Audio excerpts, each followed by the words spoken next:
Hola, buenas tardes. Muchas gracias, Antonio, por tu amable presentación. Y ya sin más dilación, vamos a intentar dar paso a la presentación, que es lo que todos nuestros oyentes pues, están esperando. En primer lugar, agradecer al profesor Antonio Sanz y a toda el Zaga Center Network la invitación a este importante evento y a todos los asistentes a esta presentación, que versará acerca del éxito de los implantes cigomáticos, los criterios de éxito denominados ORIS. Yo soy doctor en medicina, en cirugía, soy dentista y además desarrollo mi función en ICOA, en el Instituto de Cirugía Oral Avanzada de Madrid, y soy director del Centro Médico Zaga Madrid. Me dedico también a la investigación y participo en la Universidad CEU San Pablo como profesor del programa de docencia de implantología. Quiero aprovechar también para invitaros a visitar Madrid, que es una ciudad donde se aunan desarrollo económico, cultura, modernidad y diversión nocturna, y estamos muy cerca de ciudades como Barcelona, Sevilla y Valencia, tan solo a 2 horas por tren de alta velocidad. Sin más dilación, os comentaré, como ya sabéis, que existe una amplia documentación científica que intenta estudiar cuál es la supervivencia, cuál es el éxito, cuáles son las complicaciones de las que nos hablaba el doctor Miguel Peñarrocha, intentar cuantificarlas, describirlas, pero estos artículos se encuentran con una dificultad infranqueable, y es que los estudios no adolecen de un largo periodo de seguimiento, y que la sistemática para la clasificación de los implantes o de los criterios de éxito son tan dispares que resulta difícil sacar datos concluyentes de todos estos estudios, hasta tal punto que solamente pueden hablar de supervivencia. Como todos sabemos, la supervivencia nada tiene que ver con el éxito. Podemos tener un implante en boca durante muchos años, pero que su situación de salud sea absolutamente precaria.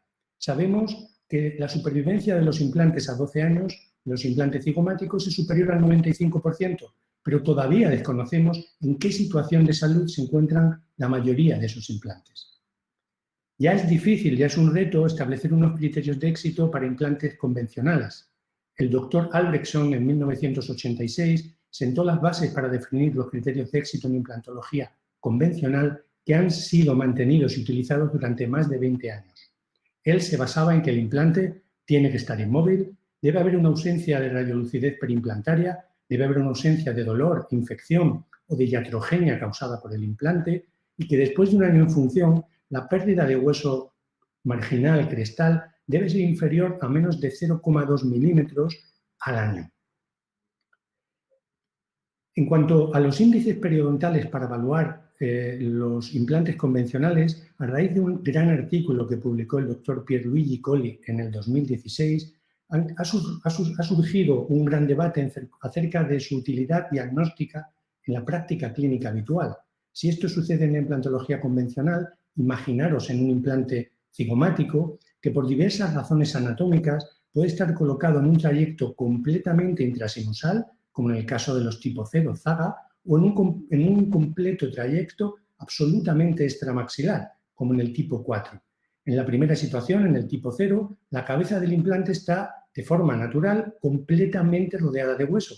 En cambio, en los implantes tipo 4 hay una ausencia casi absoluta en pleno estado de salud de este implante, puesto que se encuentra ubicado extramaxilarmente. Además, el sondaje en un implante que está colocado en un eje no axial y en un ángulo de 55 grados respecto al pilar resulta imposible, especialmente a nivel bucal. Así las cosas, hay que reconocer que el implante cigomático tiene unas características especiales y diferenciales respecto a los implantes convencionales. Son implantes mucho más largos que requieren una instrumentación especial, no siguen un eje axial de colocación, pueden tener complicaciones más frecuentemente asociadas o específicas por su relación con situaciones anatómicas específicas de este tipo de implantes, y además, como normalmente se indica en atrofias maxilares extremas, como las que hemos visto con el doctor Manuel Luque, el paladar es absolutamente plano, y colocar una película para hacer una radiografía paralelizada con el implante y medir con exactitud el grado de reabsorción milimétrica con el paso del tiempo en la cresta residual maxilar alveolar resulta absolutamente imposible. Así las cosas, el doctor Carlos Aparicio, Thomas Albrechtson y yo mismo decidimos revisar los criterios de éxito para los implantes cigomáticos. Seleccionamos la palabra oris por ser un término de origen latín con un amplio significado que involucra a la cara, la expresión facial, el habla, la pronunciación y toda la boca. Y además por ser un acrónimo que sirve de regla mnemotécnica para definir y recordar los 4 criterios que sistemáticamente debemos revisar a la hora de evaluar el éxito de cualquier implante cigomático de manera individual. Con estos criterios ORIS podemos definir 5 estados de salud. La supervivencia, aquí marcado en amarillo, sería el implante que no ha sido sometido a los criterios ORIS. No hemos intentado averiguar cuál es su situación de salud, solo podemos hablar de supervivencia. El fracaso sería aquel implante que no reúne las condiciones, evidentemente, de éxito. Pero dentro del éxito consideramos que puede haber 3 situaciones distintas. Igual que en un podio está el oro, la plata y el bronce, y ello no significa que sacar un bronce sea un fracaso, sino no haber logrado el mejor puesto en la competición. Pero el grado de salud, de éxito, grado 3, lo que nos indica es que no habiendo conseguido la mejor de las situaciones, mantenemos una situación de salud saludable, compatible con un estado de salud aceptado por el paciente, pero debemos seguir un protocolo de revisiones más frecuentes para no caer dentro de los criterios de fracaso. La O de ORIS obedece al offset, a la distancia que existe, a la relación que existe entre el margen de la cresta alveolar maxilar residual y el centro de la cabeza del implante.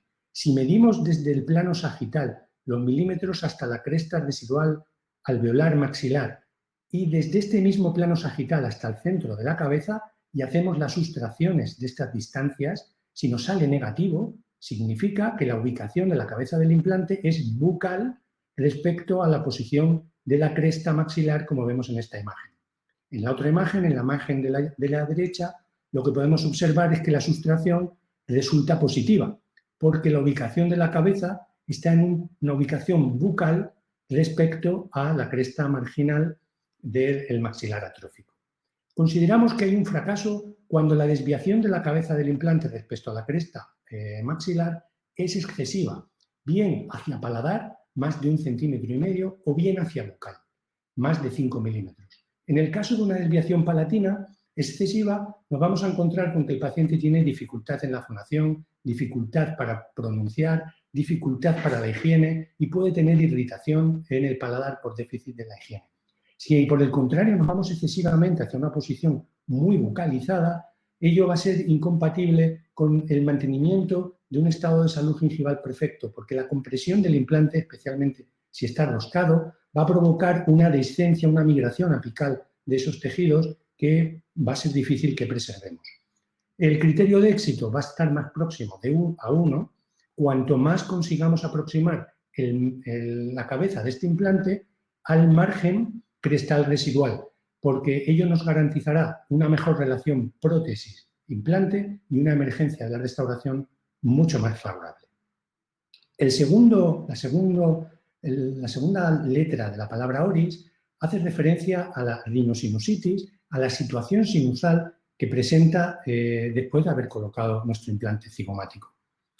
Hay una creencia de que el implante cigomático causa un número excesivo de sinusitis porque el primer diseño de implante cigomático, el que hizo el doctor Branneman, tenía un tornillo que atravesaba completamente el implante y dejaba lugar a microfiltraciones que con la técnica original y el trayecto completamente intrasinusal del implante, esa microfiltración caía directamente en el seno. Ese diseño ya desapareció, ahora ningún sistema de implantes tiene un tornillo que acabe directamente en el seno. Como veis, aparte, la técnica ha evolucionado desde el tipo 0 Zaga al tipo 4. Hoy tenemos implantes en el tipo 3 o en el tipo 4 donde el seno no se ve prácticamente involucrado. Con lo cual, cuando hablamos de la tasa de sinusitis, tenemos que ver qué tipo de implantes, muy importantes del cual estamos hablando, y qué tipo de técnica se ha utilizado.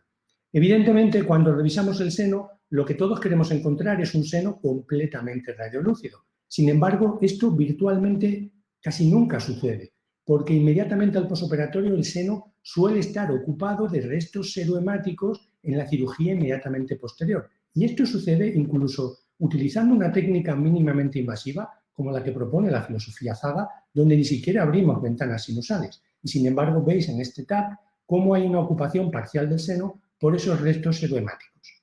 También está descrito en la literatura la presentación de un engrosamiento de esta membrana sinusal en contacto directo con las espiras del implante sin que ello se traduzca en una obstrucción de la unidad osteomiatal y sin sintomatología clínica ninguna. De hecho, las grandes revisiones de las que hablábamos con el doctor Miguel Peñarrocha hace un ratito, cifran la tasa de sinusitis, él hablaba del 3,9, pero la que yo presentaba anteriormente habla en torno a un 2,4%. Este número puede estar infraestimado, porque muchos de los artículos tienen un tiempo de seguimiento corto y la sinusitis puede aparecer incluso muchos años después de haber colocado ese implante cigomático. Pero también es cierto que este número de 2,4 o de 3,9 puede estar sobreestimado, porque la mayoría de los artículos, cuando hablan de sinusitis, en realidad se refieren a ella como patología sinusal, pero no especifican qué tipo de síntomas, qué tipo de pruebas radiológicas, si le han hecho una endoscopia sinusal para confirmar el diagnóstico, con lo cual equiparan patología sinusal con la presencia de una sinusitis. Nosotros proponemos los criterios diagnósticos que utilizan los otorrinos. Ellos se basan en una tabla clínica, que se llama la tabla de Lanza y Kennedy, donde tienen unos criterios mayores clínicos y unos criterios menores también clínicos. Y el hallazgo de 2 o más criterios mayores, de un criterio mayor o 2 o más criterios menores, o directamente la confirmación de una secreción purulenta, bien a nivel nasal o bien a nivel retrofaríngeo, confirma este diagnóstico clínico. Pero además ellos también utilizan una tabla basada en el CBCT, que es la tabla de Lund-Mackay, donde analizan todos los senos y determinan si está completamente radiolúcido, lo puntúan con un 0, parcialmente radiopaco o totalmente radiopaco. Nosotros nos centraremos en el seno maxilar y muy importante recordar, no scan, no plan. Necesitamos un scan preoperatorio, donde valoremos nuestros senos. También tendremos que valorar la unidad osteomiatal, donde solamente puede estar o sana o obstruida. En el caso de que esté obstruida, no os recomiendo que realicéis ninguna práctica quirúrgica en el seno, porque solo el abordaje va a provocar una inflamación que puede desencadenar en una obstrucción completa y en una sinusitis refractaria al tratamiento médico, necesitando ese tratamiento quirúrgico. Y no tiene que ver con el implante cigomático, tiene que ver con una insuficiencia de ventilación y una inflamación provocada por el mero hecho del abordaje quirúrgico. Además, nosotros hemos planteado una modificación de este Lund-Mackay maxilar específico para la valoración del implante cigomático, donde valoramos los cambios preoperatorios y posoperatorios. Como podéis ver aquí, tenemos un implante cigomático con cambios, una especificación parcial de este seno. Podría pensarse que como consecuencia de este implante cigomático hemos desencadenado una patología sinusal. Sin embargo, si observamos el TAC previo, esta patología sinusal era preexistente y además la ubicación extramaxilar de este implante para nada interfiere en esta patología preexistente. Luego, aunque según Lund-Mackay sería un estadiaje tipo 1, parcialmente pacificado, no ha habido modificación en el estadiaje y por lo tanto el criterio de éxito va a ser el máximo. Nuestro implante no ha afectado a este seno. Otra cosa muy importante que conviene traer a colación es que la mayoría de las sinusitis agudas, como antes también comentó el doctor Miguel Peñarrocha, se resuelven sin mayor complicación. Sin embargo, ocasionalmente nos encontramos con algunas sinusitis que son refractarias, recidivantes y refractarias al tratamiento tanto médico como quirúrgico. Normalmente este tipo de sinusitis no se deben al implante per se, sino a la existencia de una comunicación oroantral. Esta comunicación es más proclive cuanto menor es la altura del reborde óseo crestal maxilar residual. Por ello recomendamos trazar un plano paralelo al paladar duro y medir la distancia vertical que existe desde este plano hasta la cresta marginal alveolar maxilar residual. En el caso de la izquierda, en el caso 2, vemos que disponemos de un volumen óseo que nos da una tranquilidad a la hora de abordar esta técnica quirúrgica, porque si somos mínimamente invasivos necesitamos de una preimplantitis y de una pérdida de hueso muy marcada para que se produzca esta comunicación.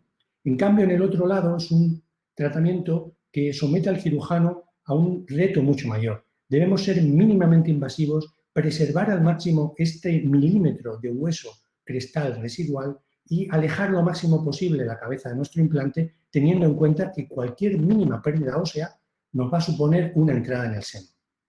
Os presento el caso de Lilian, que es una paciente que en el 2010 se colocó implantes cigomáticos. Acudió en el 2015 a la consulta refiriendo durante un año episodios de sinusitis. Como único antecedente refería el aflojamiento de ese multiunit que era para un implante de conexión interna, en ambos lados, aflojamiento en el lado izquierdo. Acudió a su dentista, se lo apretó, había ido a un otorrino y pese a intervenirla seguía con la sinusitis recidivante en el seno izquierdo. Nosotros le pusimos tratamiento antibiótico, le propusimos una exploración y después de desmontar la prótesis los tejidos no llamaban especialmente la atención. Sin embargo, hicimos un sondaje dirigido no para evaluar los tejidos perimplantarios, sino para ver si había soporte óseo debajo de esos tejidos blandos y vemos que la sonda no encuentra fin. Decidimos un abordaje quirúrgico y lo que encontramos es que el implante está rodeado de tejido blando y que no tiene soporte óseo.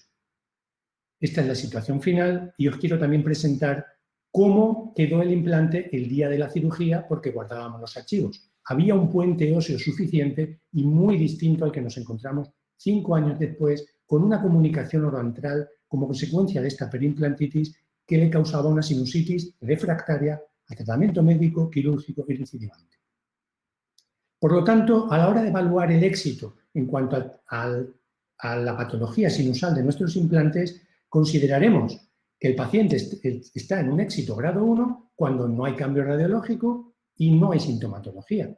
Pero ojo, cuando no hay cambio radiológico podemos tener alguna alteración radiológica, pero si no hay una relación causal directa con nuestro implante cigomático, seguimos manteniendo el mayor grado de éxito de nuestra rehabilitación. Consideraremos que el grado de éxito es grado 2 cuando existen síntomas sin cambios radiológicos o bien cambios radiológicos sin un cambio sintomático que lo justifique. También consideramos éxito, grado 3, cuando el paciente tiene una sinusitis, pero una sinusitis que responde al tratamiento médico o quirúrgico, porque hasta hoy no se sabe que el hecho de colocar un implante cigomático prevenga del riesgo de sinusitis que tiene la población general. También un paciente que tiene implantes cigomáticos puede padecer una sinusitis aguda. Eso sí, debe responder al tratamiento médico o quirúrgico. Si se vuelve recurrente, recidivante y resistente al tratamiento médico y quirúrgico, probablemente lo que esté pasando es que subyace una comunicación oroantral y tendremos que plantearnos en muchas ocasiones incluso la retirada de ese implante. El siguiente criterio de éxito es y obedece a la valoración de los tejidos perimplantarios. Esa valoración la vamos a hacer de manera visual. Veremos si hay recesión de las encías. Doctor. ¿Perdón? 5 minutos le queda de su presentación. Gracias, Ada. Veremos si hay infección, si hay enrojecimiento, si hay supuración y lo testaremos mediante la digitopresión. También preguntaremos por el grado de satisfacción estética o repercusión que tiene en la sonrisa la exposición de estos implantes. Os prevengo de aquellos casos donde la reabsorción del maxilar no se ha producido por una merma del hueso, sino por una expansión sinusal. En estos casos, recordad que la ubicación de los implantes posteriores va a quedar muy cerca de la línea de sonrisa y evitad en estos casos la ubicación bucal respecto a la cresta marginal, porque en cuanto que tengamos un poquito de recesión, es muy probable que este implante, esta mancha gris, aparezca en la línea de sonrisa. Entonces, ¿solo por el hecho de que haya una recesión podemos considerar fracasada la rehabilitación? Bueno, nosotros consideramos que evidentemente un grado de éxito número 1 sería cuando no hay recesión y no hay clínica. Pero se puede considerar éxito si la recesión es estable, no va avanzando de revisión a revisión y no hay sintomatología. Y un grado menor de éxito sería donde la recesión es progresiva y la sintomatología, la perimplantitis, solo es ocasional y responde positivamente a la higiene y a las normas de mantenimiento que le damos al paciente.